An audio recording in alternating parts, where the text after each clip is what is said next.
बिस्मिल्लाहिर्रहमानिर्रहीम। Dear students, अस्सलाम वालेकुम। स्टूडेंट्स, मैं आपके लिए दुआ गो हूँ कि अल्लाह पाक आपको बोर्ड के एग्ज़ाम में कामयाब करे। जी स्टूडेंट, आज हम सीक्वेंस एंड सीरीज़ का चैप्टर है क्लास 11th में से, जिसके रिमेनिंग एमसीक्यूज़ बनाने वाले हैं, जिसमें हमने पार्ट 1 में काफ़ी एमसीक्यूज़ हल कर लिए थे। अब हमारे पास जो इसके रिमेनिंग्स हैं उनको हम हल करेंगे, और ये मैं क्लियर कर दूँ कि ये वो एमसीक्यूज़ हैं जो बारहा दफ़ा बोर्ड के एग्ज़ाम्स में आ चुके हैं।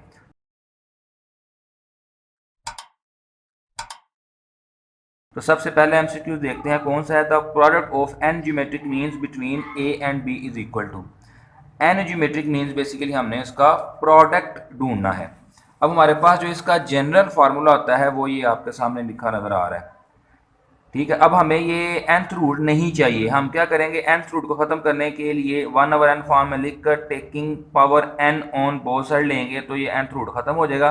तो हमारे पास सिंपल जो है ना वो ज्योमेट्रिक मीन्स का n ज्योमेट्रिक मीन्स का प्रोडक्ट आ जाएगा, जो कि इज इक्वल टू आ जाएगा ए बी ओवर एन। और ए बी अंडर रूट जो होता है वो खाली जी के इक्वल होता है, तो यहाँ से ये निकल आया जी की पावर n।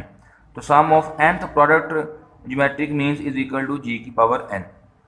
तो जी स्टूडेंट, तो इसलिए हमारे पास जो ऑप्शन बी है वो करेक्ट है। Move to next MCQs. Next MCQs में हमारे पास वो कह रहा है 91 वाला है, for an infinite geometric series for which. ये हमारे पास इनफिनाइट ज्योमेट्रिक सीरीज में हमने आर को क्या कंसिडर करना है, लेस देन 1।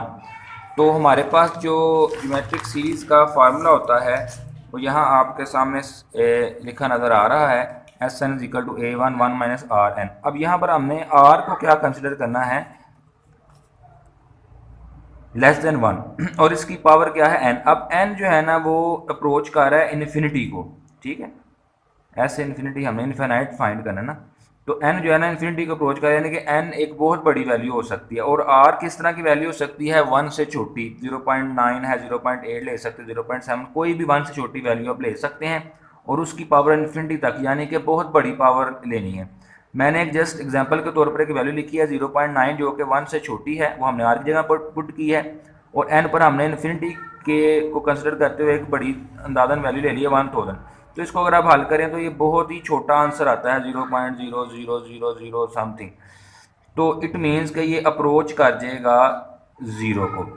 तो लिहाजा हम r की n की जगह पर जो है वो 0 पुट कर देंगे, तो ये 1 माइनस 0 1 हो जाएगा। तो हमारे पास जो आंसर आ जाएगा वो आएगा a1/1 माइनस आर।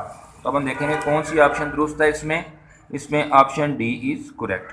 नेक्स्ट हमारे पास है जी, the sum of infinite geometric series exist only. ये थोड़ा सा आपको याद रखना पड़ेगा कि इनफिनाइट ज्योमेट्रिक सीरीज कब एग्जिस्ट करती है, कि जब आपने -1 less than R less than 1, यानी कि इज इक्वल टू नहीं होना चाहिए। ये इज इक्वल टू इसलिए नहीं होना चाहिए क्योंकि फार्मूले के अंदर नीचे 1 माइनस आर है। अगर ये आर जो है वो 1 के इज इक्वल टू हो जाएगा तो 1 माइनस 1 नीचे आ जाएगा 0।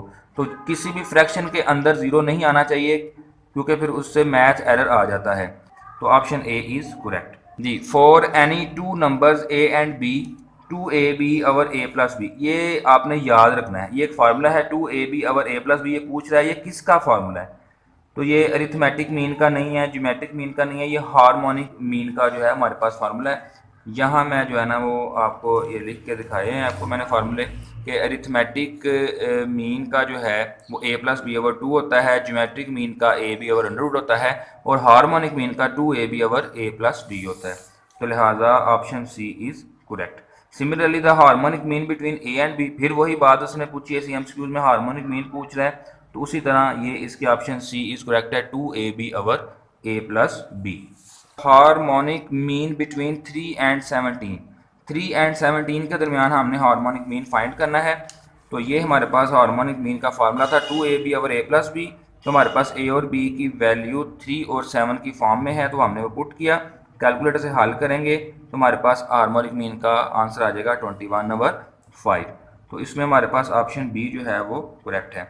इसी तरह हमारे पास है जी 123 पे एक और इम्पोर्टेंट क्वेश्चन है जो बोर्ड में आया 12 दफ़ा, कि with usual notation A H equal, A H किसके इज इक्वल टू बनेगा, ए से मुराद है अरिथमेटिक मीन, एच से मुराद है हार्मोनिक मीन। अब हम इसको देखते हैं किस तरीके से आंसर में यूज़ कर सकते हैं। तो हमारे पास A H is equal to G square होता है, ए की वैल्यू और एच की वैल्यू को अगर आप पुट मल्टीप्लाई करें तो वो जी के इज़ इक्वल टू आ जाएगी जी स्केयर के। ये देखें, ए की वैल्यू ए प्लस बी ओवर 2, एच की वैल्यू 2ab ओवर ए प्लस बी से कैंसिल, 2 से कैंसिल, तो पीछे बच गया ए बी।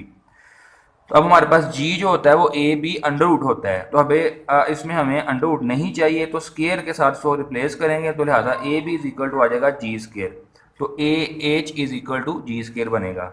ऑप्शन है सी इज करेक्ट।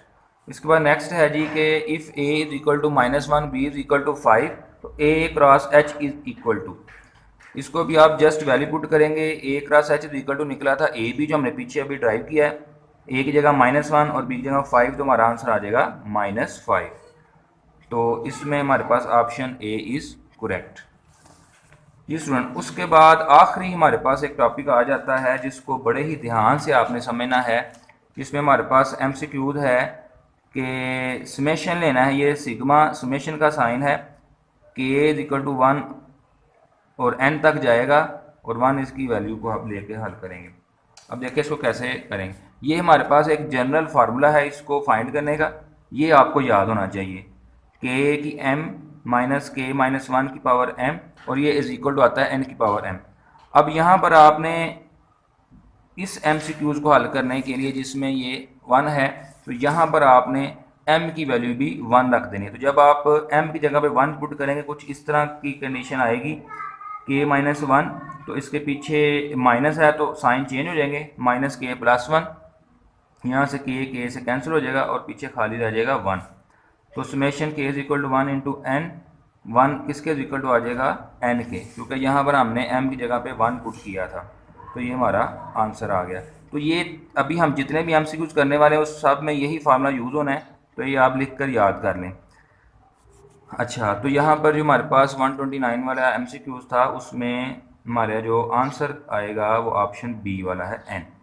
अच्छा, इसी तरह अब आगे आ जाएं जी, एक और MCQs उसी से रिलेटेड, एक थोड़ा सा फ़र्क है कि वहाँ 1 की जगह पर अब k आ गया है। तो स्टूडेंट्स आपने इसमें करना क्या है कि फार्मूला फिर वही अप्लाई होगा, लेकिन अब वैल्यू बदल जाएगी।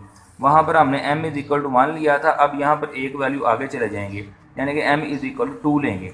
तो जहाँ जहाँ हमें m नज़र आएगा वहाँ पर हम 2 लगाते जाएंगे। ये हमने 2 लगा दिया, बाद में फार्मूला एक्सपेंड किया, A square plus B square minus 2ab, वो लगाया।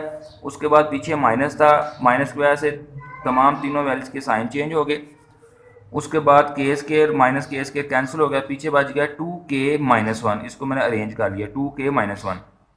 अब यहाँ से 2 बाहर निकाल लिया और समेशन लगा दिया k के साथ, फिर माइनस और फिर समेशन लगा दिया 1 के साथ, यानी कि ये जो बाहर समेशन लगा हुआ था ये हमने इन दोनों के साथ अप्लाई किया।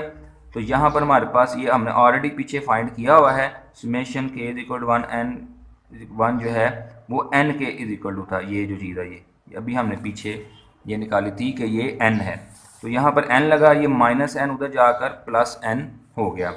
अब यहाँ पर ये वाला जो 2 है ये इधर आकर डिवाइड हो गया और यहाँ से एक n कॉमन आ गया, तो हमारे पास आंसर आ गया n into n plus 1 divide by 2। तो यहाँ पर ये हमें मिलेगा ऑप्शन नंबर ए में। उसके बाद आ जाता है 133 वाला जो कि बोर्ड के एग्ज़ाम में आया है। अब इसमें जो आपने चीज़ पहले देखनी है वो ये है कि ये जो समेशन है सीरीज़ का ये इस फॉर्म में लिखा जाता है, क्योंकि इसकी पावर 1 है तो ये खाली k आएगा, यानी कि हमने ये फाइंड करना है इस MCQs में। अब ये हम ऑलरेडी फाइंड कर चुके हैं, देखें पीछे ये भी मैंने डेरिवेशन इसकी आपको दिखाई है। ये समेशन किसके इक्वल टू आया था n into n plus 1 by 2, तो यहाँ पर आप इसका आंसर लगा देंगे सी पे n into n plus 1 by 2। अच्छा, अब इसी तरह आ जाते हैं 134 पे, वो भी बहुत इंपॉर्टेंट MCQs है। इस पे अब आया हुआ है स्केयर, ये देखें। तो इसमें अब हम क्या करेंगे, ये देखें जब हम इसको दूसरी फॉर्म में लिखेंगे जो स्केयर की समेशन है, तो यहाँ पर k अब खाली नहीं आएगा, k के ऊपर भी स्केयर आएगा।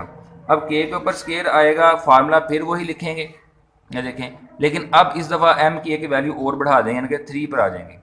ठीक है, तो यहाँ पर अगर k 2 होगा तो m की 3 लेंगे, यहाँ पर अगर k 3 होगा तो m की 4 लेंगे, अगर यहाँ पर खाली k होगा तो m की 2 लेंगे, एक वैल्यू k से ज़्यादा रखनी है। तो ये हमने पुट किया, m की जगह पर 3 लग गया, और जहाँ जहाँ पर हमें m नज़र आया 3 लगाने के बाद यहाँ क्यूब का फार्मूला लगा, A cube minus B cube minus 3ab into A minus B, इसको बाद में मल्टीप्लाई किया तो कुछ ये वाली फॉर्म बन गई।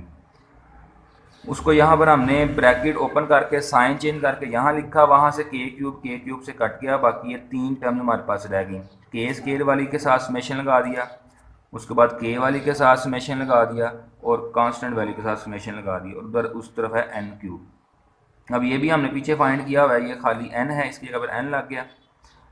के वाली भी हमने पीछे वैल्यू फाइंड की हुई है एन इंटू एन प्लस 1/2 और साथ ये वाला 3। तो ये दोनों वैल्यूज हम इस तरफ ले आएंगे, ये वाली वैल्यू जब उस तरफ जाएगी प्लस हो जाएगी, ये वाली वैल्यू माइनस हो जाएगी। तो ये देखें एन क्यू माइनस एन है, इसमें से एन कॉमन लिया तो ये हो गया एन स्केयर माइनस 1 और इसको एक दफ़ा प्लस एक दफ़ा माइनस लिखा, ये दूसरी वैल्यू साथ वैसे ही चलती जा रही है। उसके बाद हमने जो है कॉमन लिया है N into N plus 1 common ले लिया, तो ब्रैकेट लगा के पीछे हमारे पास क्या रह गया, इधर से n into N plus 1 common चला गया, पीछे रह गया n माइनस 1, और यहाँ से भी n into N plus 1 common चला गया, पीछे रह गया 3/2। तो इसको कैलकुलेटर से हल किया, एलसीएम वगैरह लिया, तो हमारे पास इसको हल करके आंसर आ गया था 2n प्लस 1, और ये वाला 2 अब इकट्ठा लिखा गया, और यहाँ से ये जो 3 इसके साथ बचा हुआ था ये इधर आकर मल्टीप्लाई हुआ तो ये हो गया 6।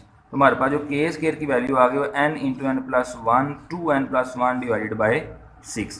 तो ये डेरिवेशन थोड़ी सी कॉम्प्लिकेटेड है, आप इसको रट्टा भी लगा सकते हैं, लेकिन मेरा मकसद होता है कि मैं आपको साथ साथ समझा भी दूं जो स्टूडेंट समझना चाहते हैं। तो इसमें हमारे पास फिर जो 134 का ऑप्शन जो है ना वो सी जो है वो दुरुस्त मानी जाएगी। इसी तरह हमारे पास आखिरी MCQ है इस चैप्टर का इम्पोर्टेंट, ये 3 आ गया है। अब यहाँ पर 3 आ गया तो आपको मैंने ऑलरेडी बताया था कि जब 3 आ जाएगा तो यहाँ पर ये K3 वाला समेशन बनेगा, और जब K3 वाला समेशन होगा तो वहाँ पर आप M की जगह पर 4 पुट करेंगे एक वैल्यू बढ़ाकर। अब ये फिर उसी तरह की कैलकुलेशन है, आप बोर हो चुके होंगे ये कैलकुलेशन बार बार करके, तो जो खुद से करना चाहता है वो कर ले, और एक ही MCQ है जिसने रट्टा लगाना है वो रट्टा लगा ले, यानी कि याद कर ले। रट्टा लगाने से मतलब होता है याद कर लें। अगर कोई हल करना चाहता है तो मैंने तरीकाकार आपको पीछे 2-3 दफ़ा करके दिखाया, उस तरीके से आप इसको हल कर सकते हैं। तो इसका ये आंसर बनेगा, ऊपर स्केयर आ जाएगा होल स्केयर। तो यहाँ पर हमारे पास जो ऑप्शन बी इज़ करेक्ट। तो जी स्टूडेंट, ये थे सीक्वेंस एंड सीरीज़ के इम्पोर्टेंट बोर्ड के हवाले से MCQs। उम्मीद है आपको समझ आई होगी और ये आपके लिए फ़ायदेमंद होंगे। मुझे दुआ में याद रखिएगा। अल्लाह हम सबको हामी और नासिर, बहुत शुक्रिया।